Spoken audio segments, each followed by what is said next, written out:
What's that sound? It's For Amusement Only, the EM and Bingo Pinball Podcast. Welcome back to For Amusement Only. This is Nick Baldridge. It's here, it's finally here. The episode about the Reflex Unit. So, as I've mentioned in previous podcasts over and over again, the Reflex was essentially an auto-portioning circuit that would engage as you won or as you played coins on a bingo. Each time that you put in a coin, the Reflex Unit would step down, and when you won, the Reflex Unit would step up. Now, in the Reflex's default position, with as many pins active on the rivets on the disc, it would make the machine more giving. So each time you pushed a button or put in a coin, you were more likely to connect the necessary circuitry in order to grant you a feature or an odds jump or the thing that you were playing for.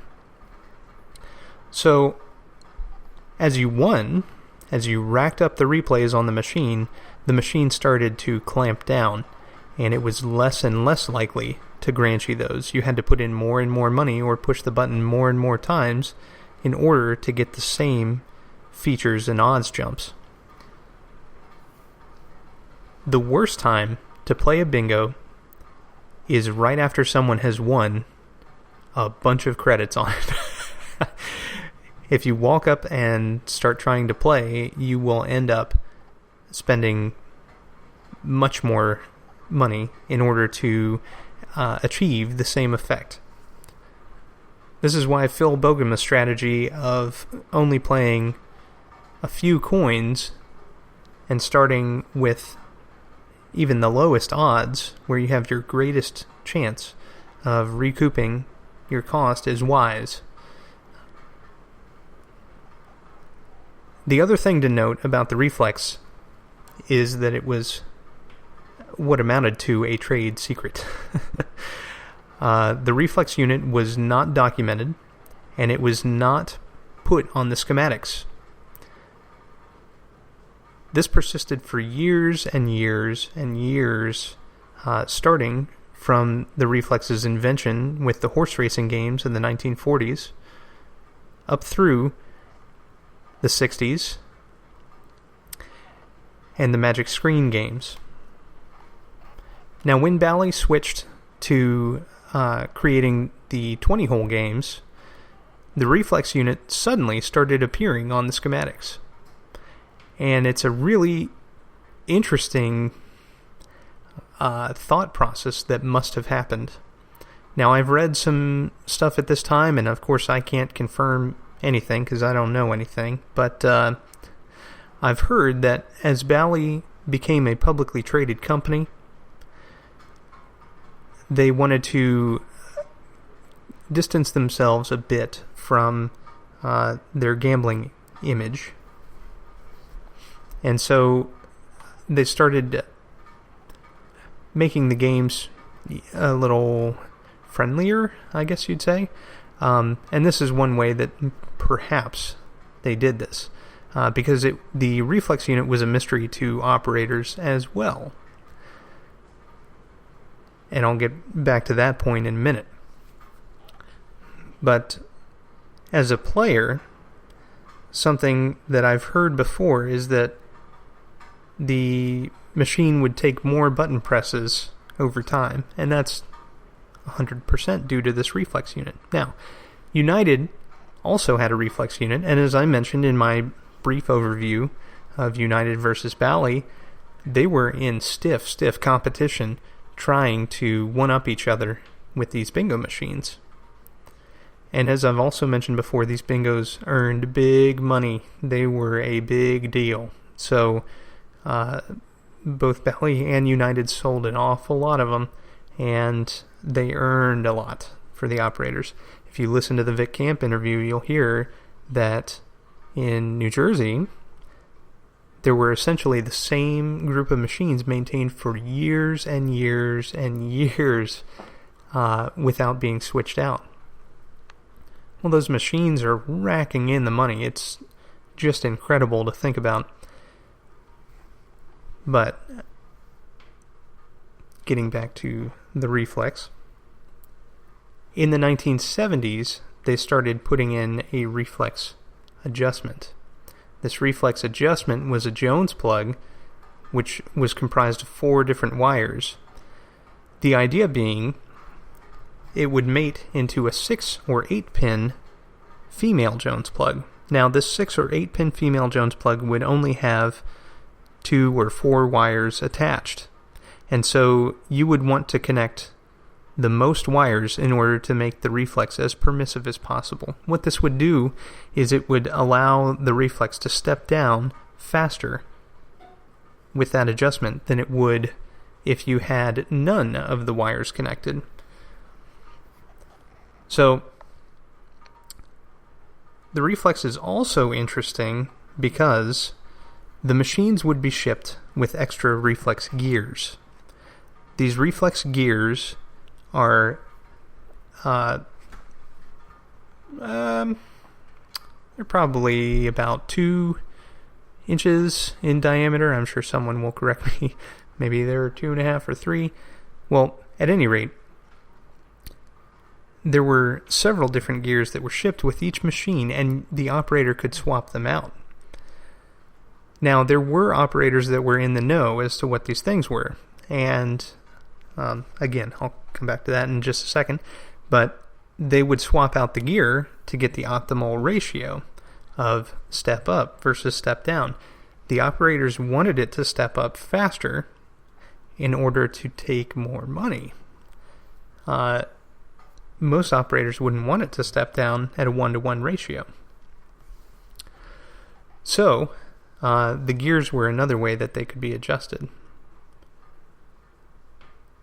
Now, some operators, when they took the unit apart, this is a mostly sealed unit, by the way. It's not something that you can access, even, because the unit is entirely enclosed. You can look in the side and see the gear and where it mates to another gear, but you can't actually look in and see the disc and the fingers or the wipers that are making contact on the rivets. It's pretty fascinating when you think about it, because this is all kind of hush-hush secret stuff. But the operators would sometimes drive a bolt or a screw through the reflex unit itself, which would prevent the unit from stepping down. I've never had a game that had this modification done, but I've certainly seen horrible pictures online of games where this has happened, and it does not look fun to reverse. You back out the screw or bolt and then hope that it didn't damage the fingers of the unit or drill through any rivets or any of the wiring behind the disc. It's kind of interesting. So, again, the reflex unit, being such a secret, is pretty fascinating to me because it wasn't documented until very recently. Phil Hooper has done an excellent write-up on how the reflex unit works, how to make it more permissive, or how to tighten it up.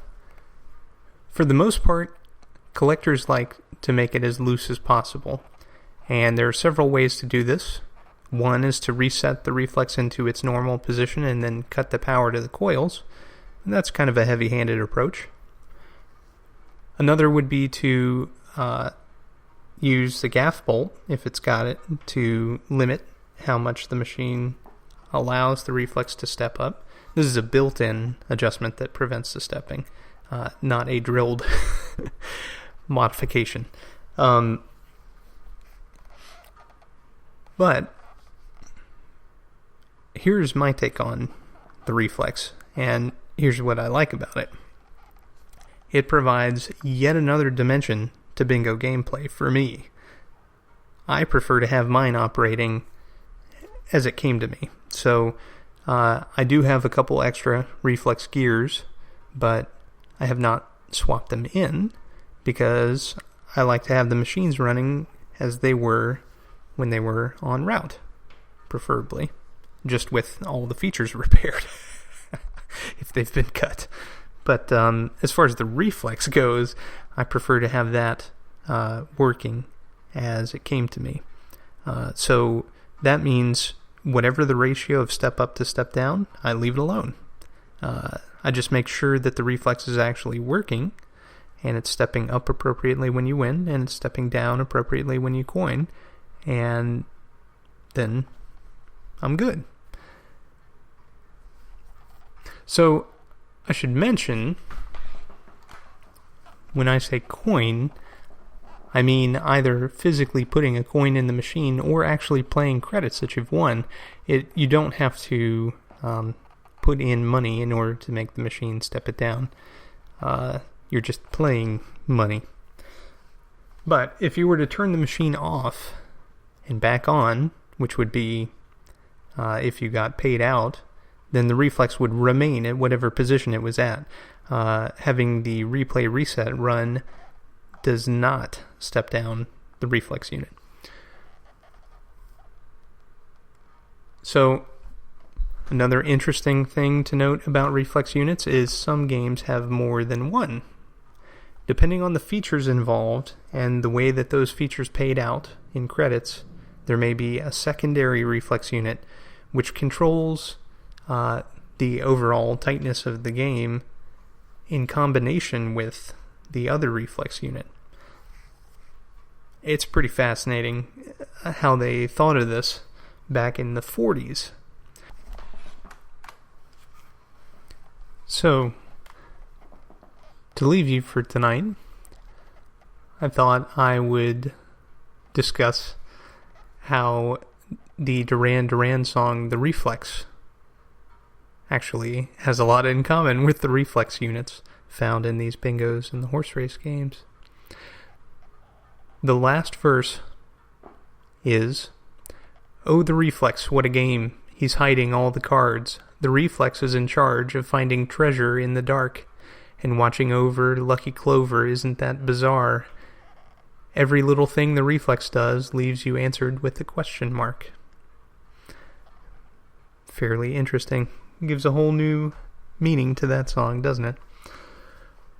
Well, thank you again for listening. My name again is Nick Baldridge. You can reach me at foramusementonlypodcast@gmail.com, and you can listen to us on iTunes, Stitcher, Pocket Casts via RSS, on Facebook at For Amusement Only Podcast, on Twitter at Bingo Podcast, and on our website, which is foramusementonly.libsyn.com.